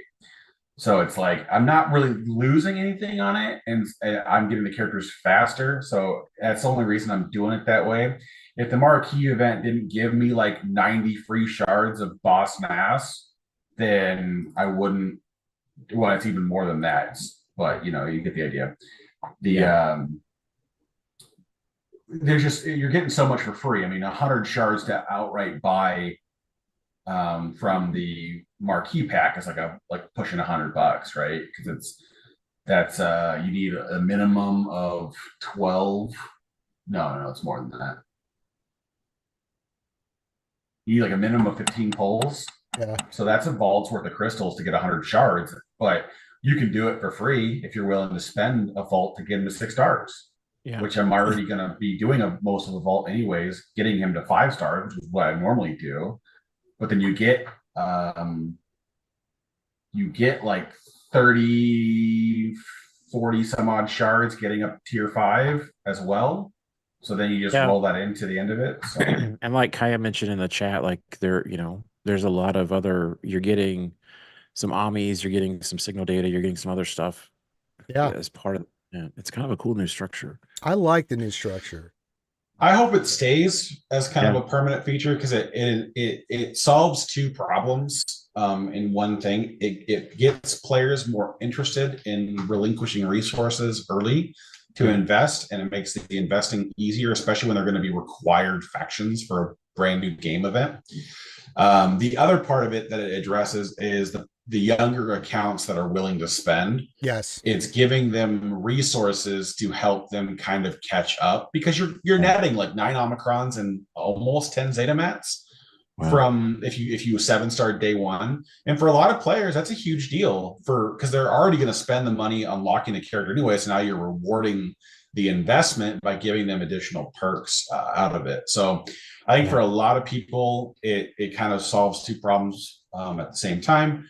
But I mean, for those who aren't going to spend on it, you're still getting something out of it that you wouldn't have otherwise. You're still getting a little gear. You're getting 5 shards or so here and there. I think overall, it ends up being a net positive for everybody. The Leaks joining us last minute, but it says, hey guys, just joined. Do you think Amidala must be rushed like Bane was? If I don't plan to spend money and crystals on the 2 new marquees, Bane looked like a must-have even without C. Well, the problem. This is what I'll say about that. Yeah, it's a little bit different. Go ahead, Karth. The problem with that is that Bane was such a high priority because it's a duo, and he can take any Sith and duo most of the board, not just C. So you didn't have to have C to make that work. With Padme, it is gonna be a full squad. So 2 of the team members, of course, are going to be characters that are already pre-existing, but then Padme plus 2 are going to be you have to bring them all up to make it functional, right? So it's like you're going to have to invest pretty hard into her team to make it work versus 1 character. So at the minimum, you're needing to do 3 characters to make the Padme team work, where Bane just needed 1. You take any existing Sith you already had and it works. So it's not apples to apples on that one, even remotely. And then the thing on top of that is there's 2 more characters you're going to need to bring up as well when you get into doing the 5v5 and likely to raid. So the short of it is that if you aren't going to spend on accelerating your Master Qui-Gon and Padawan Kenobi farms, then there's no real point, because all we know right now is CG has said that the characters will be in game by the time her third conquest comes around. Not that they'll be farmable, not that they'll be, accelerate, like events like they did with Leia or anything like that. All we know is it's going to be in game by then. So that's that. If you're not going to do anything to expedite that, then I would just take her and get her in 4 or 5, and then plan on trying to have the 2 marquees farmed up by the time you get her unlocked. But I don't see a reason to do her right off the rip. Yeah, I like the writing Ben Solo shards. I'm excited to see the other characters. Yeah, I like that too. Like the Master Qui-Gon. Yeah, I don't think we did mention it, but yeah, if you get the thing, yeah, you get Ben Solo shards as well. I like that as well. So there's some good moves CG's doing that I'm like, okay, thumbs up. I like it. So with that, we need to wrap it up. Go ahead, Karth. It's funny because that's what I put in. That's one of the things I put in as the Conquest Pass survey they did like 6 months ago.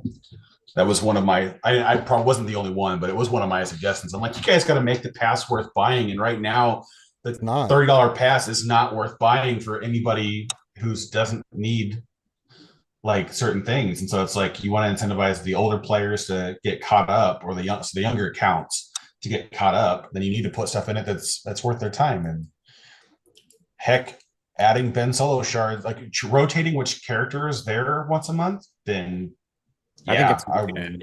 Yeah, great idea. Yeah, like once the conquest units are over a year old, CG, why are you so greedy with that? Like let them into the public. Come on, let's go. All right. With that, we got to wrap it up because Stark's got to go do some GAC, and I need a break, and Karth needs a break, and we have stuff to do. I got to go lose the Leviathan battle. I've got to go do some errands, so as soon as we get done here, I got to go do some stuff. So he gets Leviathan. I go do my other raid attempt. That's right. So yes, thank you guys for joining. Make sure you hit the thumbs up. Make sure you go check out our other videos on YouTube. You can check them out on being more efficient in the raid. It's going to help you out being more efficient. You don't have to remod. Karth, that's the beautiful thing about it. You don't have to remod. We didn't remod. We just went in there and just did the battles. Yeah. That's awesome. Yeah. So just go in there, learn the strategies for these different teams. And it's not the characters, it's just the types of characters you need, what they do. And then just go in there and you too can get higher scores in the raid. So check that out. Stark, where can folks go check you out for your GAC, buddy? Hey, thanks, man. Yeah, I'm over on Twitch. I'm going to go live here in a few minutes. Ooh. I've got a YouTube. I'm working on getting some stuff up there, but right now Twitch is the main show. Oh, my. Oh, vicious. All right, so make sure you guys go check that out as soon as we get done here and go support our boy Stark. And then check out the video from me and Karth. So with that, everyone have a happy St. Patrick's Day. I'll be back tonight, I think 7:30 or 8 for D&D. My time, so Eastern time will be at 8:39 for some D&D action. So go check that out. And then tomorrow, don't bother. You can message me in Discord at any time, but tomorrow I'm going to be working on painting. There's some painting to do on the chest piece and the helmet. I'm going to be working hard on. So with that, everyone have a great rest of the day. We love you guys very much. Be safe. Go hanging out with Stark here on Twitch in a few minutes, and we will see you later. Peace out.